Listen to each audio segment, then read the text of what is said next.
बाद सबको आवाज आ रही है? जब आप बताएंगे तो मैं कप्तान को बुलाऊंगा। हाथ उठाकर बताएं, आवाज आ रही है? आ रही है? जरा सब अपने मोबाइल फोन निकाले और उसकी लाइट ऑन करें। ये मेरा पाकिस्तान है, तेरा पीछे पाकिस्तान है, ये मेरा पाकिस्तान है। इस पे दिल कुर्बान, इस पे जान भी कुर्बान है। और इस पे दिल कुर्बान, इस पे जान भी कुर्बान है। तेरा पाकिस्तान है, ये मेरा पाकिस्तान है, तेरा पाकिस्तान। फैसलाबाद इंतजार की घड़ियां खत्म। अजीम कौम के अजीम लीडर इमरान खान। इसमें जान भी कुर्बान है।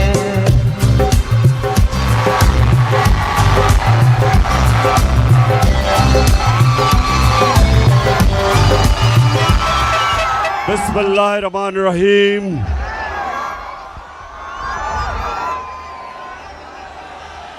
फैसलाबाद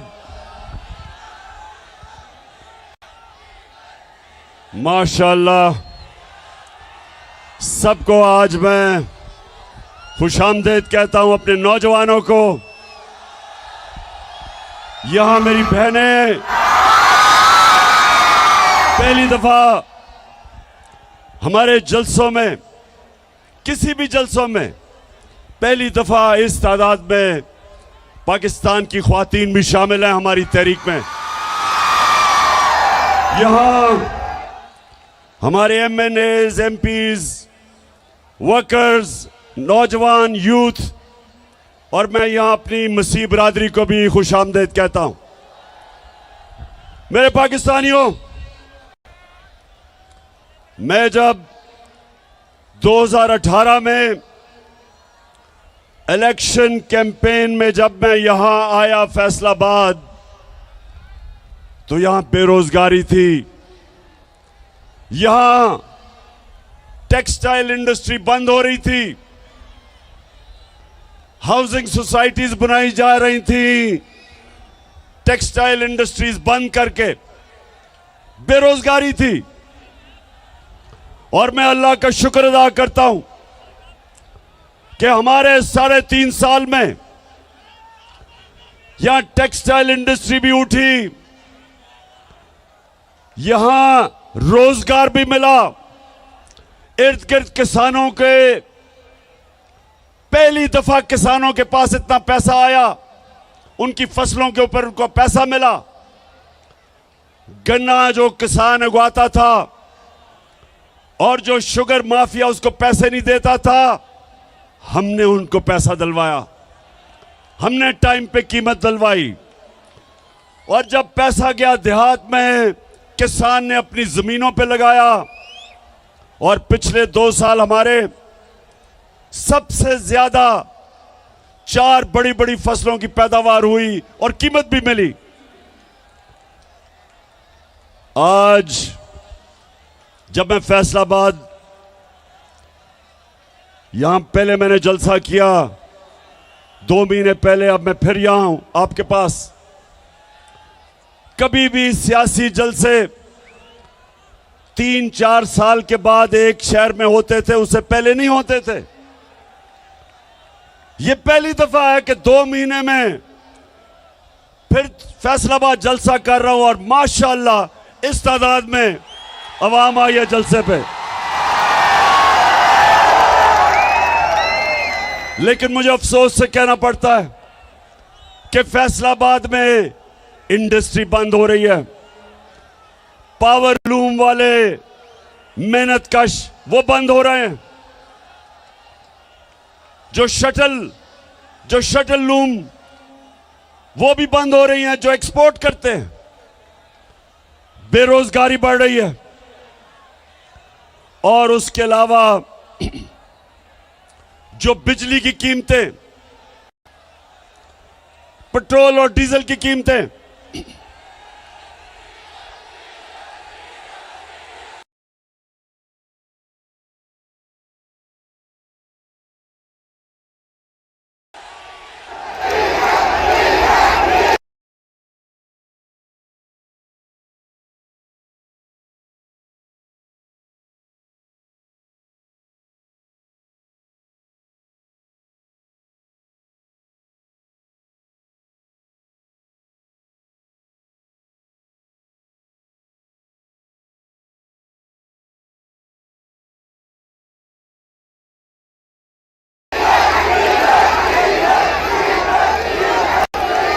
4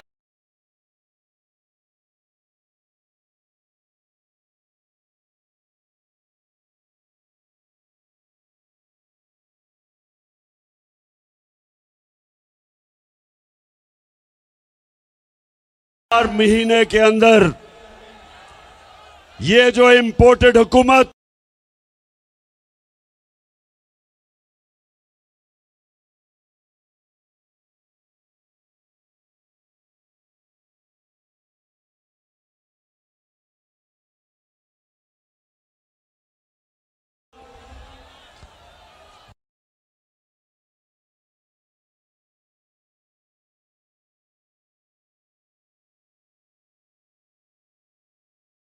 जो बैरूनी साजिश के तहत इस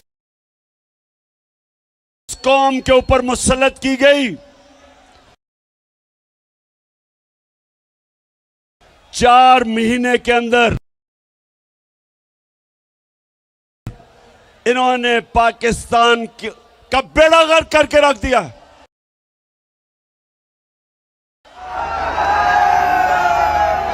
चाहे सनत देखो, चाहे किसानों से पूछो, चाहे अवाम से पूछो, चाहे मजदूरों से पूछो, सारों के हालात बुरे हैं।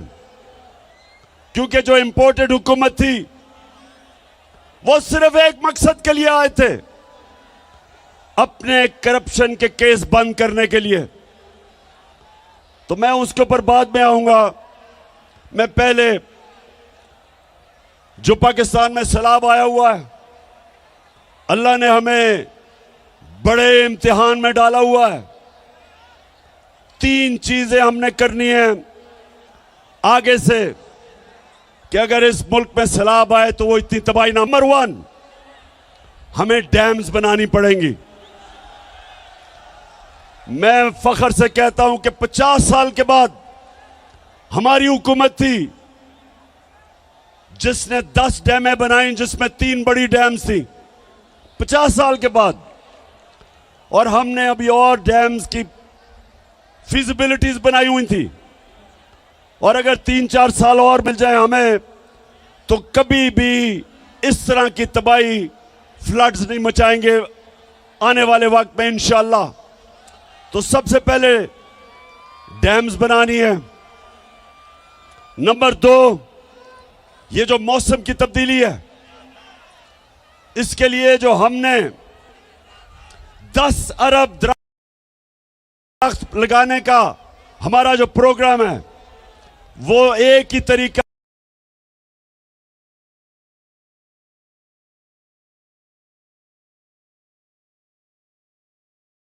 है कि हम ये जो क्लाइमेट चेंज है, मौसम की तब्दीली है, ये जो मौसम गर्म हो रहा है, एक ही तरीका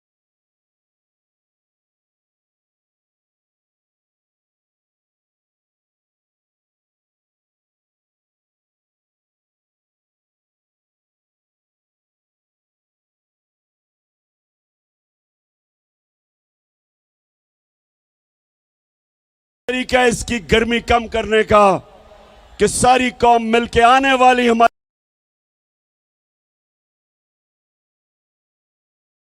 नस्लों को बचाने के लिए हम सब मिलकर शजरकारी करें, और इंशाअल्लाह वो हमारा दूसरा प्लान है। बेच के खाने वाले खुद हजम हो जाएंगे, ओ खुद हजम हो जाएंगे, और पुश्तों से जो गद्दी बैठे सब भीड़ में मिल जाएंगे। अभी मैं आपको फैसलाबाद अभी बड़ी अच्छी अच्छी वीडियोस भी दिखाने लगा हूं।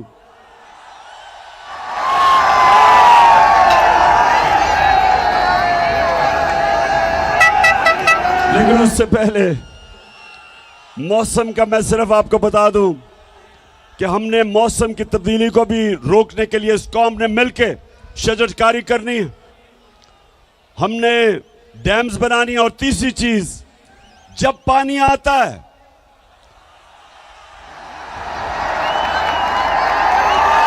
बारिश आता है तो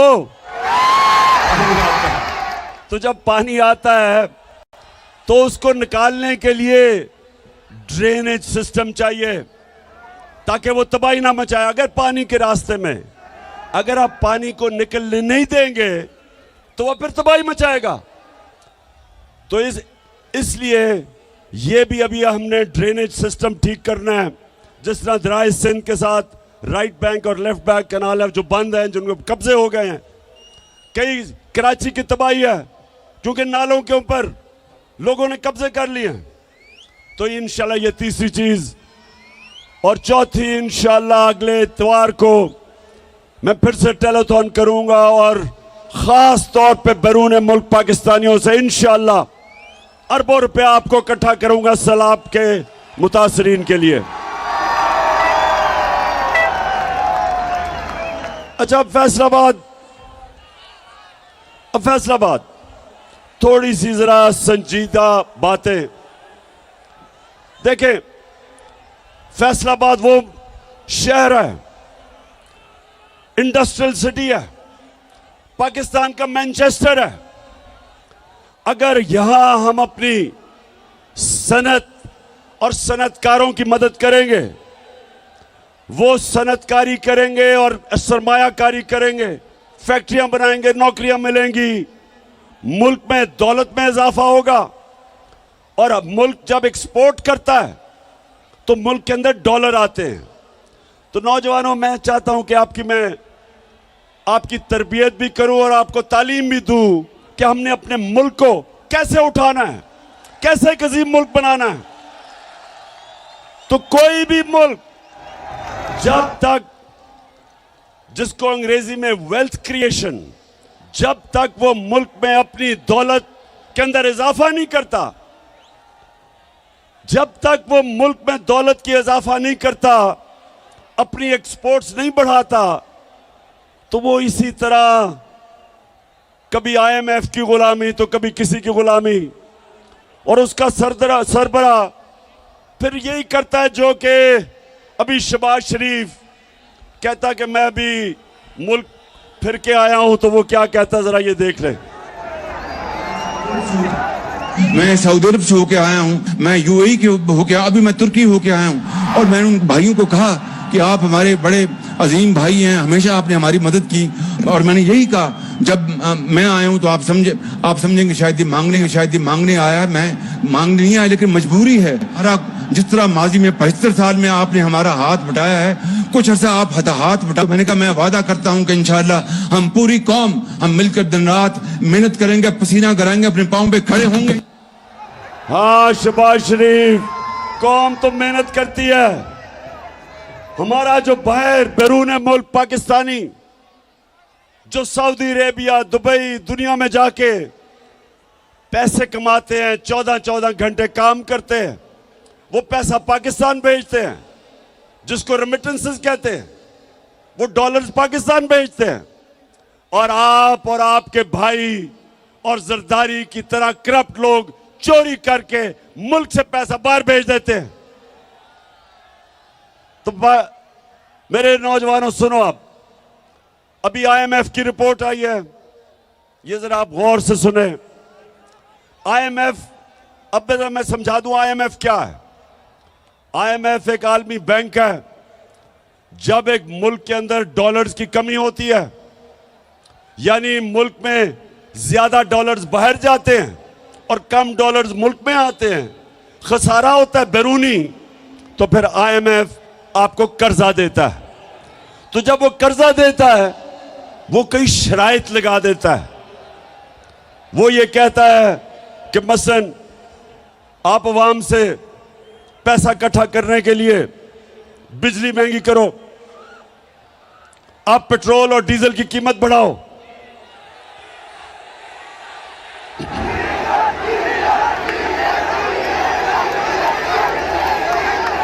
वो जोर लगाता है, वो कहता है कि जब तक खसारा खत्म नहीं होता तो तुम कीमतें बढ़ाओ। हम जब हमारी हुकूमत थी, हम क्या कर रहे थे?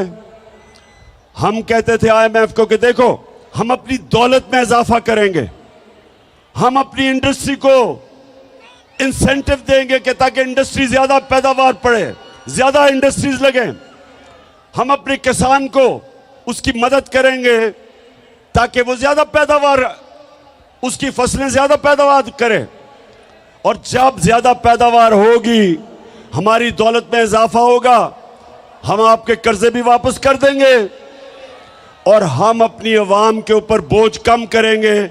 क्योंकि जब हमारा टैक्स बढ़ जाएगा, उस टैक्स से हम आवाम को सस्ती बिजली भी देंगे, सस्ता डीजल और पेट्रोल भी देंगे।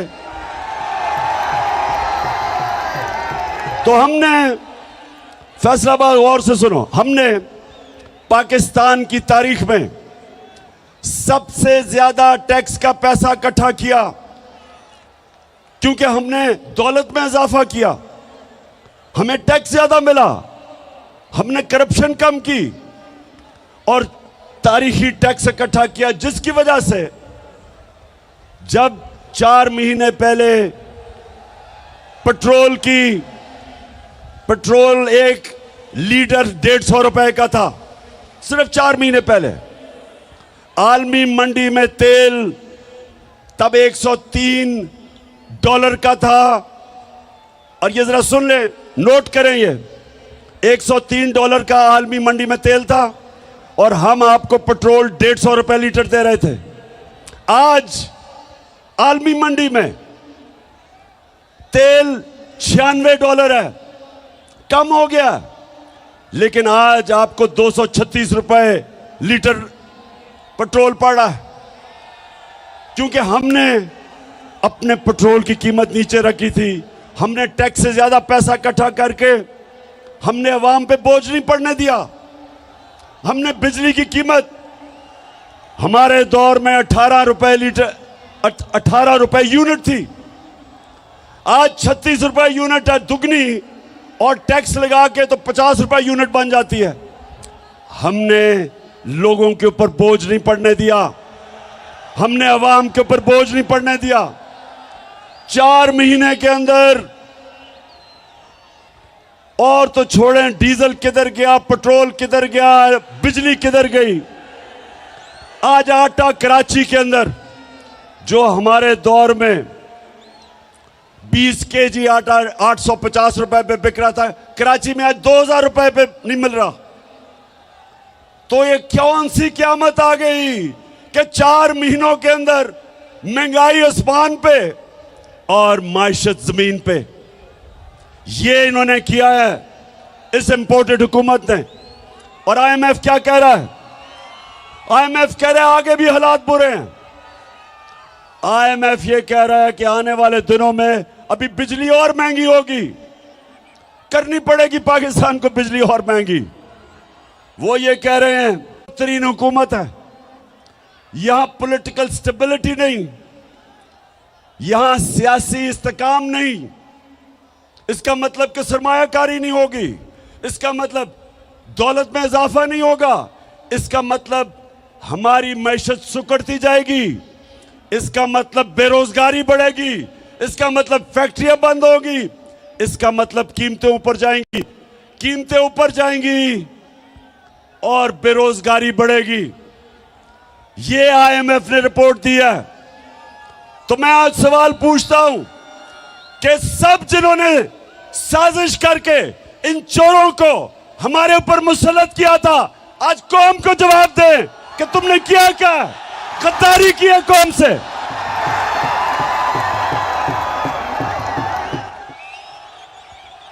आज कौम आपसे जवाब मांग रही है। सब जो मुलव्विस थे इसमें, इन चोरों को हमारे ऊपर मुसल्लत किया, और उन चोरों ने सिर्फ एक काम किया, आते साथ ही 1100 अरब रुपए की अपनी चोरी आते साथ ही इन्होंने माफ करवाई। आते साथ ही असेंबली में इन्होंने बिल पास किया, और बिल पास करके 1100 अरब रुपया जो इन्होंने अवाम से चोरी किया था, वो इन्होंने माफ करवाया। नौजवानों, फिर से मैं आपको बता दूं, करप्शन और चोरी में क्या फर्क है? करप्शन और चोरी में क्या फर्क है नौजवानों? टेस्ट कर रहा हूं मैं तुम्हारे में कितना शऊर है। बताओ, चोरी होती है जो आपकी जेब से मोबाइल फोन चोरी कर ले, चोरी होती है कि आपके घर में आके कोई चोरी करके आपका टीवी उठा के ले जाए, आपके पैसे चोरी कर ले, इसको चोरी कहते हैं। करप्शन वो होती है जो मुल्क का पैसा चोरी किया जाता है, जो आप सबका, जो पैसा आपके स्कूलों पे, अस्पतालों पे, सड़कों पे, कीमतें कम करने पे जो पैसा चोरी करके ले जाते हैं, इसको करप्शन कहते हैं। और आईएमएफ ने एक और बात की, ये पहली दफा आईएमएफ ने ये बात की है कि एक बहुत बड़ी वजह कि पाकिस्तान के जो माशी हालात इतने बुरे हैं, जो हमारा दिवालिया निकला है, उन्होंने कहा एक बहुत बड़ी वजह हुकूमती करप्शन है। यह पहली दफा आईएमएफ ने कहा है। तो अब मैं जरा आपको बताऊंगा फैसलाबाद करप्शन होती क्या है। नौजवानों, जरा अब आप तैयार हो, आपको मैं वीडियो दिखाने लगा हूं।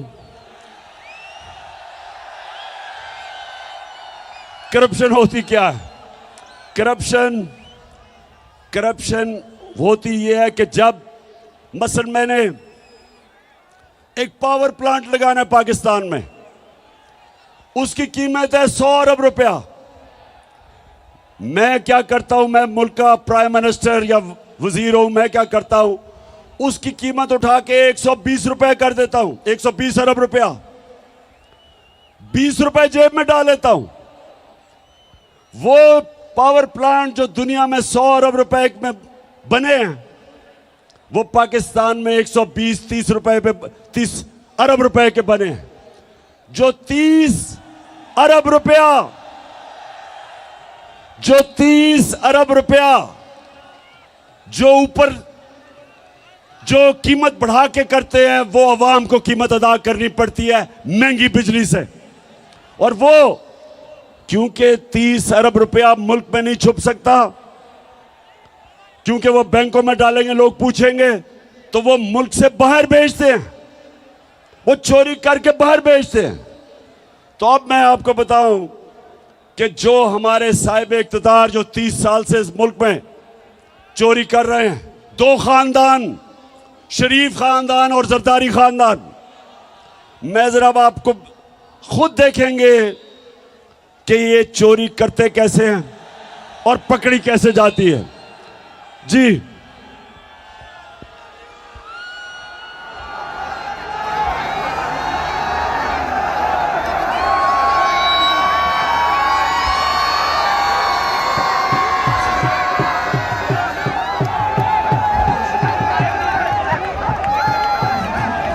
इतनी है कि आपको ये प्रॉपर्टी आप ले सकते हैं। कि आपने मे फेयर के अंदर जो आपकी 4 अपार्टमेंट्स हैं, उनकी 1 अरब से ज्यादा, 1 अरब रुपए से ज्यादा उनकी कीमत है।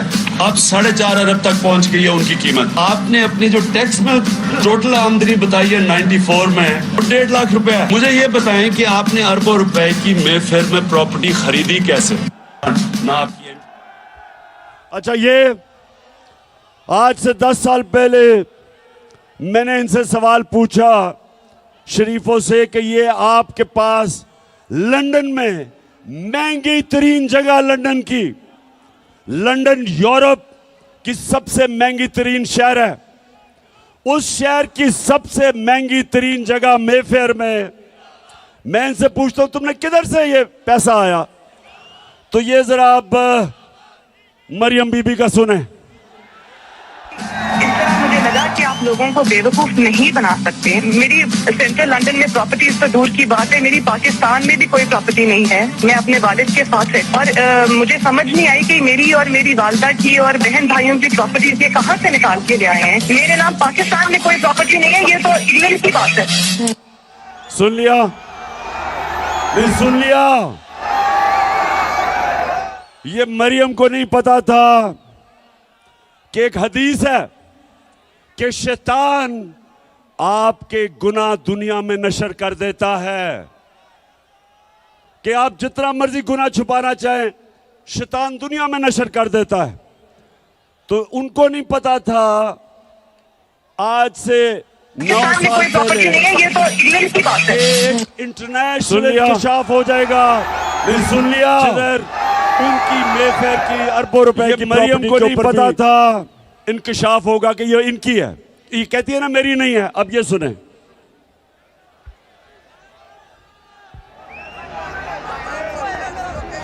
नवाज शरीफ, मरियम नवाज, हसन नवाज और हुसैन नवाज के बैरून मुल्क खुफिया असासों का इंकशाफ।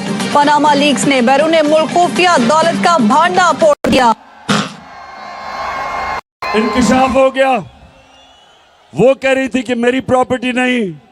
अब ये उनके भाई साहब, जब इंकशाफ हो गया तो 2016 में वो क्या कहते हैं, ये सुने।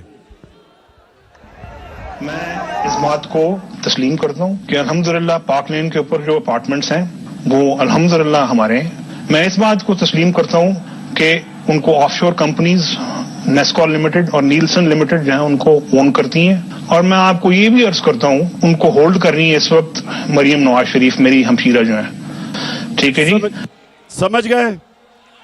अब समझ गए? ये समझ गए कि करप्शन क्या होती है।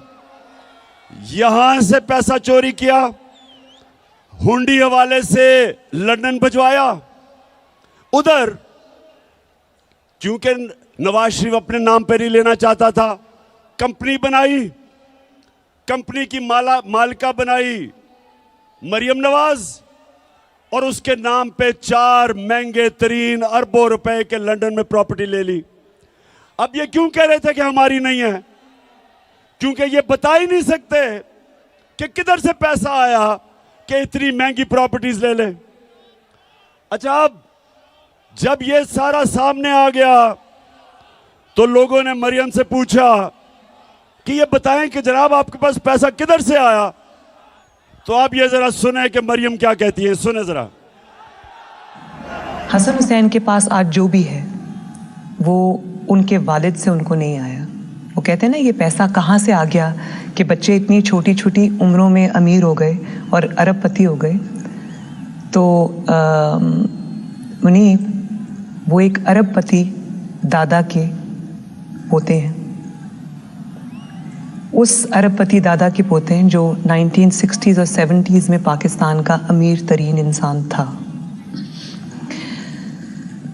ये जो एसेट्स हैं, ये जो बिजनेस के लिए पैसा है, ये सारा दादा से डायरेक्टली बच्चों को ट्रांसफर हुआ।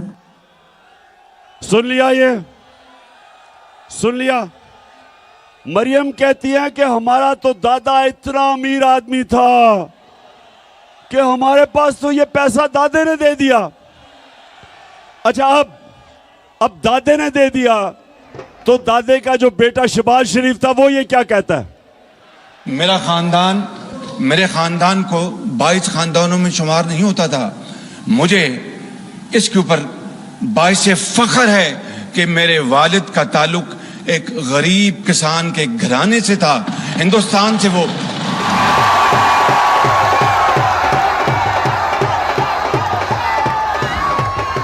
वैसे मैं मरियम को दाद दूंगा, मैं आज उसे अप्रिशिएट करना चाहता हूं।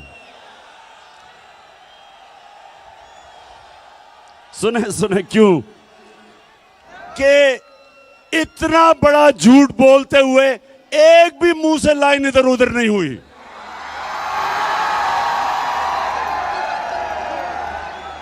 यानी झूठों का बादशाह बना, इतने सीधे मुंह से मेरा तो दादा बड़ा अमीर आदमी था। वो या तो दादा कोई और था या शहबाज शरीफ। वो शहबाज शरीफ कहता है मेरा बाप गरीब आदमी था, वो कहती है मेरा दादा अरबपति था। अब ये मैं आपको क्यों दिखा रहा हूं? ये इसलिए दिखा रहा हूं मेरी कौम आप समझ जाओ कि 30 साल से आपके मुल्क को लूटा जा रहा है।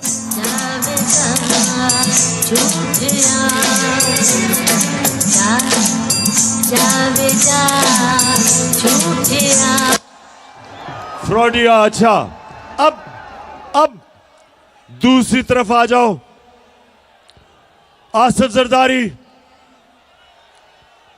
अब आसिफ जरदारी मुल्क की सबसे बड़ी बीमारी, हम सब जानते हैं। अब ये सुने, इसने $60 मिलियन जो होता है 13 अरब रुपया, 13 अरब रुपया इसने स्विट्जरलैंड में रखा हुआ था। मुशर्रफ की हुकूमत ने जब पता चला तो मुशर्रफ की हुकूमत ने कानूनी कार्रवाई की और वो जो पैसा था वो कानूनी कार्रवाई के बाद वो पाकिस्तान को आना था। लेकिन जनरल मुशर्रफ ने इस मुल्क के ऊपर इतना बड़ा जुल्म किया कि इनको दोनों को एनआरओ दे दिया और माफ कर दिया, जबकि जनरल मुशर्रफ का पैसा ही नहीं था माफ करने के लिए। मेरी तरह के लोगों ने शोर मचाया कि कैसे आप माफ कर सकते हैं, पैसा तो कौम का था। तो 13 अरब रुपया इनका माफ हुआ। अब ये जरदारी डर गया, इसने एम्बेसडर को भिजवाया, बर्तानिया से एम्बेसडर को स्विट्जरलैंड भिजवाया, ये तब प्रेसिडेंट था, और इसने वो सारे सबूत खत्म किए। जरा ये देखें, ये स्विट्जरलैंड में ये इंतहाई खुफिया और पुरस्कार ड्रामा जनेवा में उस वक्त मंजर-ए-आम पर आया जब पीर को सुबह 9 बजे वाजिद शमसुल हसन और नैब के सीनियर एहलकार दानिश्वर मलिक जनेवा में पाकिस्तानी हाई कमीशन की सिफारती कार में प्रोसिक्यूटर जनरल के दफ्तर पहुंचे। जराये के मुताबिक प्रोसिक्यूटर जनरल कई घंटों तक पाकिस्तानी हाई कमिश्नर और नैब के एहलकार को ये दस्तावेजात देने से मना करते रहे, क्योंकि इन दस्तावेजात को पाकिस्तानी सिफारत खाने की जानिब से कोई बाज़ाब्ता तौर पर वसूल नहीं कर रहा था। एनआरओ के बाद ये केस बंद कर दिए गए थे, मगर अब एनआरओ के खात्मे के बाद इस बात के मजबूत शवाहिद थे कि स्विस केस दोबारा खुल सकते हैं और ये शवाहिद पाकिस्तान की आला शख्सियत के खिलाफ इस्तेमाल हो सकते हैं। इत्तलाआत के मुताबिक जनेवा में हुकूमत पाकिस्तान के साबिक वकील जैक पी से मुकदमात के असल सबूत वापस मांगे गए, जिस पर वकील ने यह कहकर सबूत वापस करने से इनकार कर दिया कि पाकिस्तान की एक आला शख्सियत इन मुकदमात में मुल्जिम है। तो ये जब ये एनआरओ मिला, बर्तानिया से जरदारी ने एम्बेसडर को भेजा, तब ये सदर था, वो जिनीवा गया, उसने सारे सबूत जो आप देख रहे थे सारे सबूत उठा के और 13 अरब रुपया जो कौम का चोरी हुआ था वो सारे सबूत खत्म कर दिए।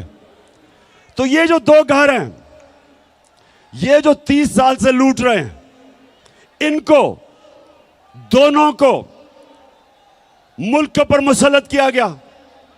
और ये जो दो घर हैं, ये पाकिस्तानियों गौर से सुन लें, ये 20 साल एक दूसरे को चोर कहते रहे। 20 साल जरदारी कहता था नवाज शरीफ चोर है और नवाज शरीफ कहता था जरदारी करप्ट है। 20 साल।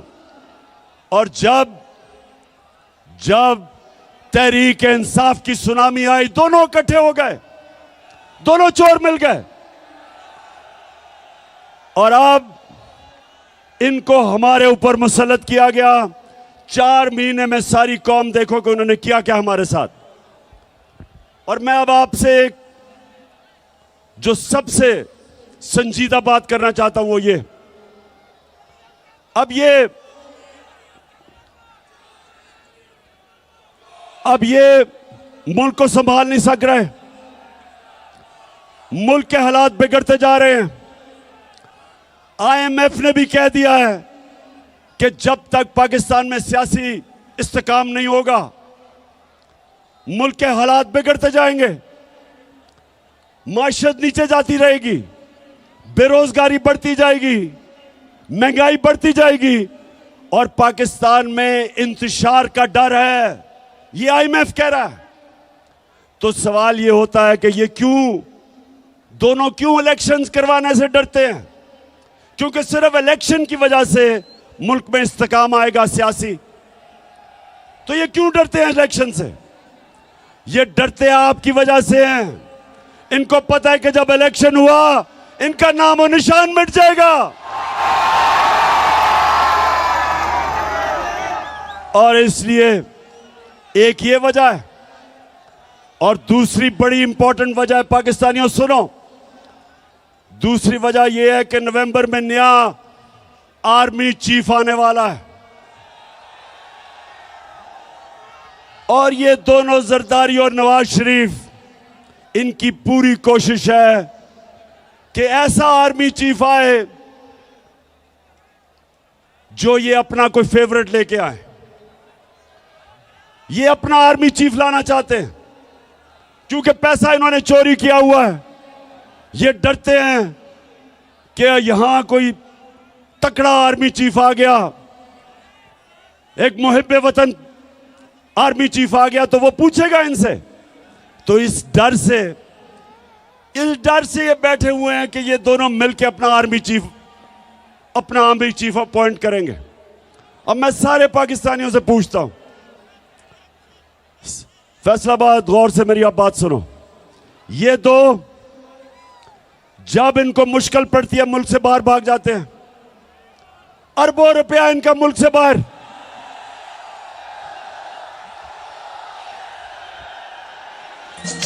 कैसी है ये राह अमल, आओ हम सब साथ चले। कैसी है ये राह अमल, आओ हम सब साथ चले। मुश्किल हो या आसानी, हाथ में डाले हाथ चले।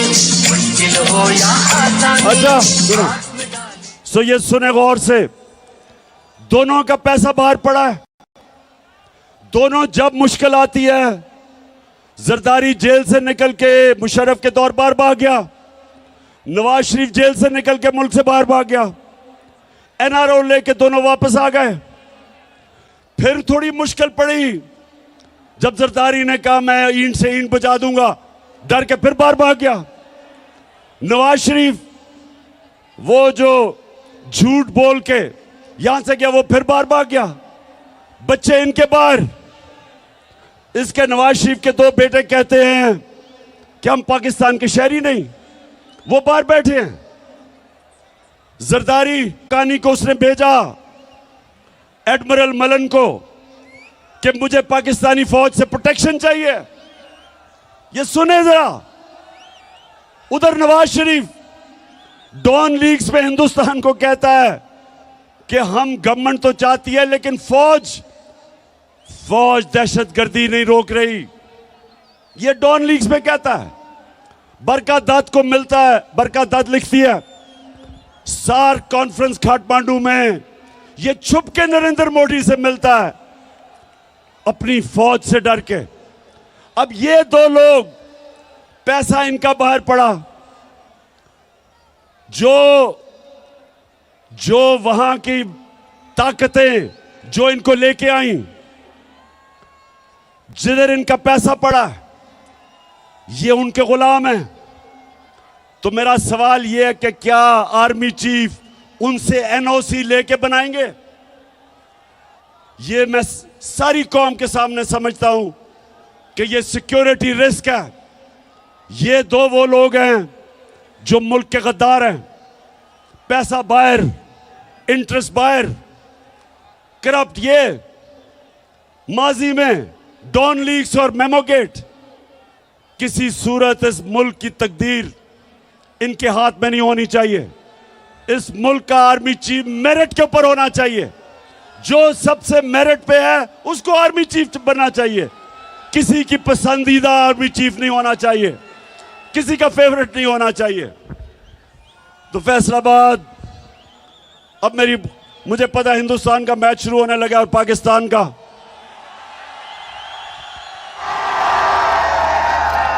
इसी स्टेडियम में हिंदुस्तान के खिलाफ अल्लाह ने मुझे बड़ी कामयाबी दी थी। आज भी हम सोचते हैं कि हमारी इंशाल्लाह टीम अच्छी करेगी। तो मैं फैसलाबाद आपसे आखिर में, देखें जिधर हमारा मुल्क खड़ा है, मैं नौजवानों को खास तौर पे आज कहना चाहता हूं, मेरे नौजवानों, आपने तैयार होना है मेरी कॉल के लिए। इस मुल्क की हकीकी आजादी के लिए आपने मेरे साथ खड़ा होना है। आप सब मुझे बताएं कि क्या जब मैं आपको कॉल दूंगा आप मेरे साथ निकलेंगे? माशाल्लाह और इंशाल्लाह। और मैं अपनी बहनों को भी खास तौर पे, क्योंकि हमारी ख्वातीन भी घरों में इनकलाब आ रहा है। दो तरह के इनकलाब होते हैं फैसलाबाद। एक इनकलाब होता है खूनी इनकलाब, जब ऊपर वो कब्जा कर लेती है एक ऐसी एलीट, एक ऐसा साहिब इक्तदार जो मुल्क का खून चूसते हैं, तो या उनको एक खूनी इनकलाब जो आयतुल्लाह ख़ुमैनी लेके आया था ईरान में, या वो खूनी इनकलाब से जाते हैं और या सारी कौम मिलके इलेक्शन के जरिए इनको खत्म करती है। तो हमने इंशाल्लाह, हमने जिसको सॉफ्ट रेवोल्यूशन कहते हैं, हमने सबने मिलके इस मुल्क में ये जो कब्जा ग्रुप है, और आप सब ने मेरे साथ मिलना है। मैं हूं आपका कप्तान, आप है मेरी टीम।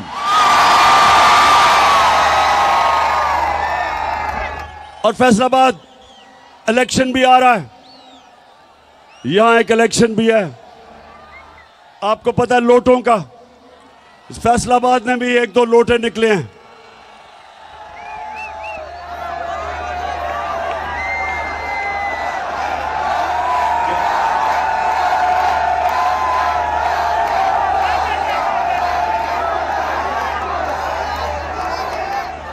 तो एक तो आप सब ने मेरे से वादा करना है हाथ खड़ा करके। अभी वादा क्या करना है कि कभी फैसलाबाद में लोटों को जीतने नहीं देना। और इंशाल्लाह जो मेरा इलेक्शन है यानी 108 जो मैं लड़ रहा हूं यहां से, आपने सब ने मेरी टीम बन के पूरी कोशिश करनी है। इंशाल्लाह हम ये इलेक्शन भी जीतेंगे, हम बड़ा इलेक्शन भी जीतेंगे, और इंशाल्लाह इस मुल्क को हकीकी तौर पे आजाद करके एक अजीम कौम बनाएंगे। इंशाल्लाह वो कौम जिसका नारा था कि पाकिस्तान का मतलब क्या और मेरा तेरा रिश्ता क्या। और जब हमारा ईस्ट पाकिस्तान से रिश्ता टूटा, क्योंकि हम ला इलाहा इल्लल्लाह से पीछे हट गए, क्योंकि हमने ईस्ट किया। जब आप इंसाफ नहीं करते इंतशार होता है, और अल्लाह का हुक्म है, अल्लाह का तो हुक्म है कि मेरी जमीन पे इंसाफ कायम करो। तो फैसलाबाद हमारा रिश्ता सारे पाकिस्तानियों का ला इलाहा इल्लल्लाह है, और हमारा अल्लाह से वादा है ला इलाहा इल्लल्लाह के हम सिवाय अल्लाह किसी के सामने नहीं झुकते, ना अमेरिकनों के सामने झुकते हैं, ना पैसे के सामने झुकते हैं, ना खौफ के बुत के सामने झुकते हैं, ना लालच के सामने झुकते हैं। हम एक खुददार कौम है, हम एक गैरतमंद कौम है, और इंशाअल्लाह हम एक दिन आएगा कि सारी दुनिया में हमारे हरे पासपोर्ट की इज्जत होगी।